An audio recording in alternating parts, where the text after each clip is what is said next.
Hi, I'm going to start the chapter book, The Absent Author by Ron Roy. This is an A to Z's mysteries book, and this is chapter 1. Please, Josh, Dink said, if you come with me today, I'll owe you one. Just name it. Anything.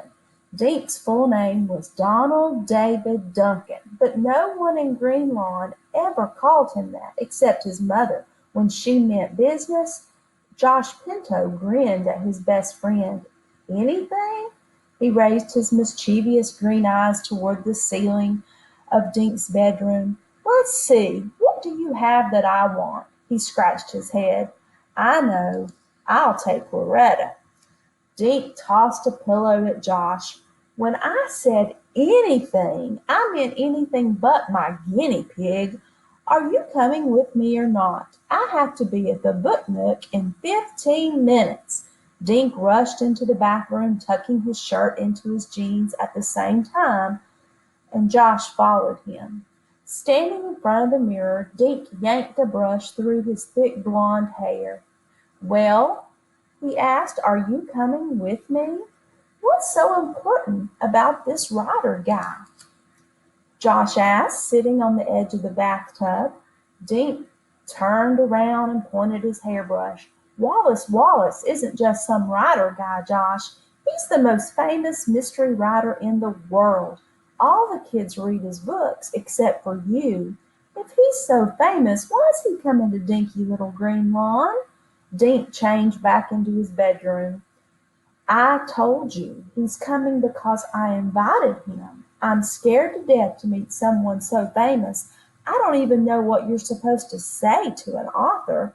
Dink dived under his bed and backed out again with his sneakers. Please come with me. Josh leaned in the bedroom doorway. Sure, I'll come. You dope, I'm just trying to make you sweat. Usually you're so calm.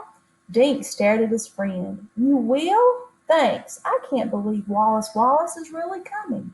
When I wrote and asked him, I never thought he'd say yes. Dink yanked his backpack out of his closet. Pack my books, okay? I'm getting Wallace Wallace to sign them all. Josh began pulling Wallace Wallace's books off Dink's bookshelf. Geez, how many do you have?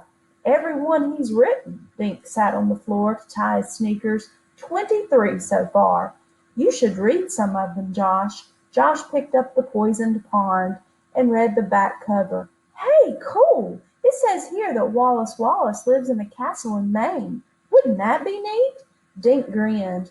When I'm a famous writer, you can live in my castle, Josh. No way. When I'm a famous artist, you can live in my castle. Down in the basement. Josh picked up the riddle in the river. What's this guy look like? He asked. And how come his picture isn't on any of these books? I wondered about that too, Dink said. I sent him one of my school pictures and asked for one of him, but when I got his letter, no picture. He finished tying his laces. Maybe Wallace Wallace doesn't like having his picture taken. Josh squeezed all 23 books into Dink's pack. He grinned at Dink. Or maybe he's just too ugly. Dink laughed. Gee, Josh, you're ugly, and you love having your picture taken. Ha ha. Josh picked up his drawing pad. But just because you're my best friend, I'll draw his picture at the bookstore. Dink looked at his watch. Yikes, he said. We have to pick up Ruth Rose in 1 minute. He tore into the bathroom and started brushing his teeth. How'd you get her to come? Josh called. Dink rushed back into his room, wiping toothpaste from his mouth. You kidding? Ruth Rose loves Wallace Wallace's books. Dink slung his backpack over his shoulder. He and Josh hurried next door to 24 Woody Street. Tiger, Ruth Rose's orange cat, was sitting in the sun on the steps. Dink pressed the doorbell. Ruth Rose showed up at the door. As usual, she was dressed all in one color. Today it was purple. She wore purple overalls over a purple shirt and had on purple running shoes. A purple baseball cap kept her black curls out of her face. Hey, she said.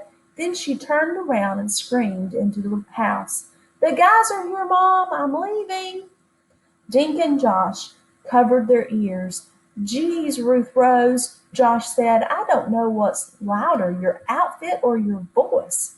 Ruth Rose smiled sweetly at Josh. I can't wait until Wallace Wallace signs my book, she said. She held up a copy of The Phantom in the pharmacy. I wonder if Wallace Wallace will read from the new book he's working on, Deke said. What's the title? Ruth Rose asked. They headed toward the book nook. I don't know, said Dink, but he wrote in his letter that he's doing some of the research while he's here in Connecticut. Dink pulled the letter out of his pocket. He read it out loud while he walked. The letter was signed Wallace Wallace in loopy letters. Dink grinned. Pretty neat, huh? Pretty neat, Mr. Duncan, teased Josh. You should have that letter framed, Ruth said. Great idea, Dink said. They passed Howard's barber shop.